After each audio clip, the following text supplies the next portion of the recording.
নতুন ভোরের অপেক্ষায় আজ থেকে প্রায় 24 দিন ধরে যোগ্য চাকরিহারা শিক্ষকরা রাস্তায় বসে আছেন। কাল তাদের এক অর্ধনগ্ন শান্তিপূর্ণ মহামিছিল ছিল, যেটাতে পুলিশ বিঘ্নিত ঘটায়।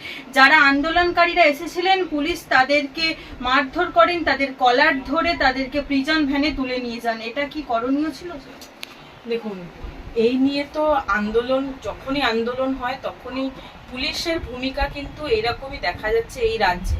বারংবার সে লাঠি পেটা থেকে শুরু করে, লাথি মারা থেকে শুরু করে কিছু আর বাদ রাখছে না। যারা শিক্ষক বা ধরুন যারা ভবিষ্যৎকে তৈরি করে, তাদেরকে কিন্তু এই জিনিসগুলো করা উচিত নয়। এবং শুধুমাত্র যে এটা এই যে শিক্ষক যারা চাকরিহারা শিক্ষকরা শুধু নয়, এর আগেও যে কটা আন্দোলন হয়েছে দুর্নীতির বিরুদ্ধে বলুন, বা যখনই আন্দোলন হয়েছে, যে আন্দোলনকে যাতে ভেঙে দেওয়া যায়, সে আন্দোলন যাতে না করতে আসে, তার জন্য কিন্তু একাধিকবার পুলিশের এই ভূমিকা কিন্তু দেখা গেছে। পুলিশ কিন্তু অকথ্যভাবে লাঠিচার্জ করেছে এবং সেখানে অনেকে আহত হয়েছে, অনেকে মাথা ফেটেছে, অনেকে বিভিন্নভাবে আহত হয়েছে। তারপরে ধরুন টেনে হিচড়ে প্রিজন ভ্যানে তোলা এবং নানা রকম ভাবে কেস দেওয়া, এইটা কিন্তু পুলিশ একাধিকবার করে আসে। কিন্তু যারা চাকরিহারা হলেন, তাদের যে আন্দোলন চলছে, এবং সেই আন্দোলনটা বোধহয় আরো আগে করা উচিত ছিল।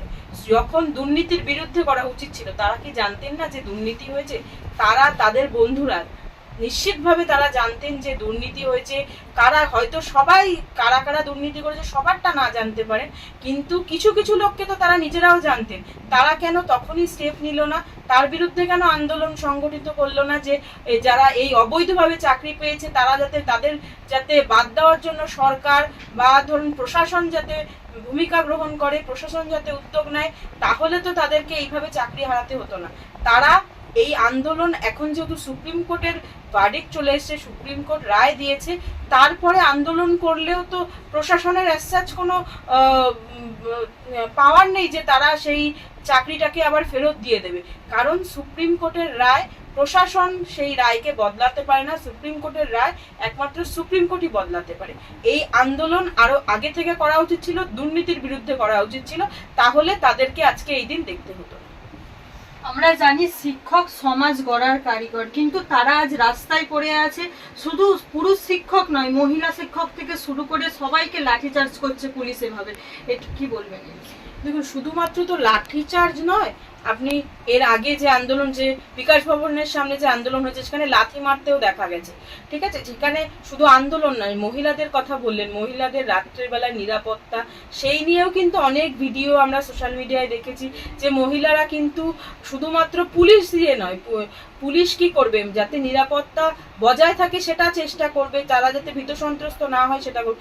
তারা উল্টো কিছু তৃণমূলী গুন্ডাদের পথ প্রশস্ত করে দিল তাদের ভয় দেখানোর ক্ষেত্রে। তাদেরকে রাত্রিবেলা যে নিরাপত্তা দেওয়ার কথা ছিল, তারা সেই নিরাপত্তা কিন্তু সঠিকভাবে পায়নি, এবং বিভিন্ন আননোন অনেক ব্যক্তিরা এসে ঘোরাফেরা করেছে। এরকম অনেক ভিডিও কিন্তু আমরা দেখেছি। শুধুমাত্র এই নিরাপত্তা না, জল যে বেসিক জিনিসটা, সেখানে অনেকে যদি কেউ জল দিতে যায়, জল প্রদানে বাধা দেওয়া হয়েছে। ধরুন ওখানে মানবিকতার এই পরিচয় পাওয়া গেছে যে আশেপাশে যে বাড়িগুলো আছে, তারা কিন্তু তাদের বাড়ির দরজা খুলে রেখেছে যারা মহিলারা যাতে বাথরুম ইউজ করতে পারে, সেখানেও কিন্তু অনেক ক্ষেত্রে বাধা দান করেছে পুলিশ। অর্থাৎ পুলিশ একটি অমানবিক কাজ করেছে। দেখুন, কেউ আন্দোলন, সেটা সঠিক আন্দোলন না বেঠিক আন্দোলন সেটা পরের বিষয়। যদি কেউ আন্দোলন করে, শান্তিপূর্ণ আন্দোলন করে, সেই আন্দোলনের ওপর এইভাবে আক্রমণ আনা যায় না। পুলিশ এইভাবে অত্যাচার করতে পারে না।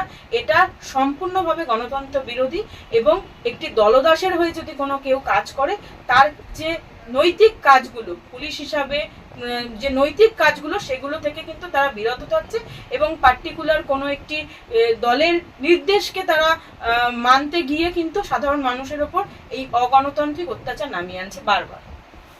গতকাল আমরা দেখলাম যে অর্ধনগ্ন অবস্থায় যোগ্য চাকরিহারারা দাবি করছে যে আমাদের চাকরিও গেছে, পোশাকও গেছে, রাজ্য সরকারকে ফিরিয়ে দিতে হবে। রাজ্য সরকার কি পারবে ফিরিয়ে দিতে? এখনো তারা রাজ্য সরকারের প্রতি আশা রাখছে। কি বল?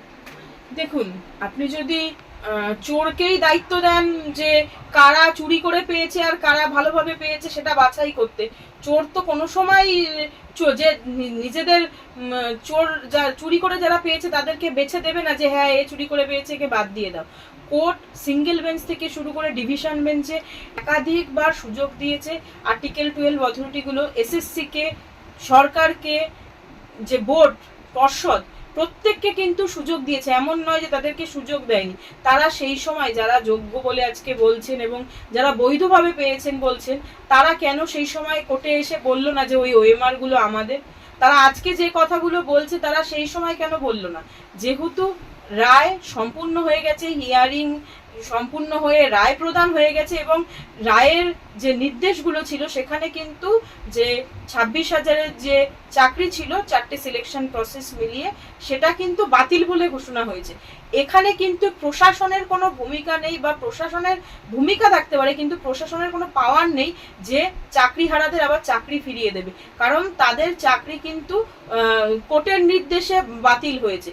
একমাত্র কোর্টই পারে সেই চাকরি সেই নির্দেশকে পুনরায় বিবেচনা করতে বা সেই চাকরি ফেরাতে, কিন্তু সেই ক্ষেত্রেও তার স্কোপ খুব কম, কারণ সিঙ্গেল বেঞ্চ থেকে শুরু করে ডিভিশন বেঞ্চ, তারপরে আবার সুপ্রিম কোর্ট, আবার ডিভিশন বেঞ্চ, তারপর আবার সুপ্রিম কোর্ট। এই রায় কিন্তু আজকে একদিনে আসেনি, এই রায় কিন্তু অনেক বছর ধরে হিয়ারিং চলার পরে সেই রায় এসছে এবং এটাকে বাতিল বলে ঘোষণা করা হয়েছে। কারণ এখানে যে বারবার বলা হয়েছে যে সেগ্রিগেশনের কথা, সেগ্রিগেশন করতে গেলে যে চাল এবং কাকড় বাঁচা যাবে, কিন্তু এখানে চাল আর ডাল আছে যেটা কিনা এখন খিচুড়ি অবস্থায় রয়েছে। আপনি সেটাকে বাঁচবেন কি করে? এখন যদি সেই চাল ডাল রান্না হয়ে খিচুড়ি হয়ে যায়, সেটাকে বাঁচা সম্ভব নয়। এবং সেই ক্ষেত্রে কিন্তু যারা বাঁচতে পারতেন, যারা এই নিয়োগকারী সংস্থা ছিল এসএসসি, তারাই কিন্তু জানে যে কারা বৈধভাবে পেয়েছে কারা অবৈধভাবে পেয়েছে। তারাই নিজেরাই বাঁচতে ব্যর্থ বলা ভুল, তারা ইচ্ছে করে বাঁচবে না। কারণ কি, তাহলে তাদের নিজেদের লোকগুলো যারা অবৈধভাবে পেয়েছে, টাকা দিয়ে চাকরি পেয়েছে, তারা তাদেরকে এসে পরের দিন হয়তো মারতে শুরু করবে। সেই ভয়তেই তারা বৈধভাবে পেয়েছে কারা অবৈধভাবে পেয়েছে, তারাই নিজেরাই বাঁচতে ব্যর্থ বলা ভুল, তারা ইচ্ছে করে বাঁচবে না। কারণ কি, তাহলে তাদের নিজেদের লোকগুলো যারা অবৈধভাবে পেয়েছে, টাকা দিয়ে চাকরি পেয়েছে, তারা তাদেরকে এসে পরের দিন হয়তো মারতে শুরু করবে। সেই ভয়তেই তারা সেই সেগ্রিগেশনটা করবে না। এবং বর্তমানে যে যেহেতু এই সেগ্রিগেশনের সম্ভব নয়, তাই জন্যই কোর্ট বাধ্য হয়েছে কিন্তু পুরো প্যানেলটা বাতিল করতে এবং পুনরায় এক্সামিনেশন নিয়ে যারা যোগ্য, যারা অধিকতর যোগ্য, প্রত্যেকে যারা পার্টিসিপেট করবে, যারা অধিকতর যোগ্য, তার মেধার ভিত্তিতে যেন তারা চাকরিতে আবার বহাল থাকতে পারে। বারংবার একটাই প্রশ্ন উঠে আসছে যে রাজ্য সরকার যদি সহানুভূতিশীল না হয়, পরবর্তীতে দেখা যাবে যে যারা যোগ্য শিক্ষক তাদের মৃত্যু স্তূপ তৈরি হবে। কি বলবেন? দেখুন, আইনের পথেই চলবে। সেখানে যদি কেউ মৃত্যুস্তূপ বা ধরুন নিজেদের আত্মহত্যার কোনো কথা বলে, সেটা তার জন্য আইন পরিবর্তন হয় না। আইন যেটা বলা আছে, আইনে যেটা বলা আছে সেটাই কিন্তু মান্যতা দেওয়া হবে।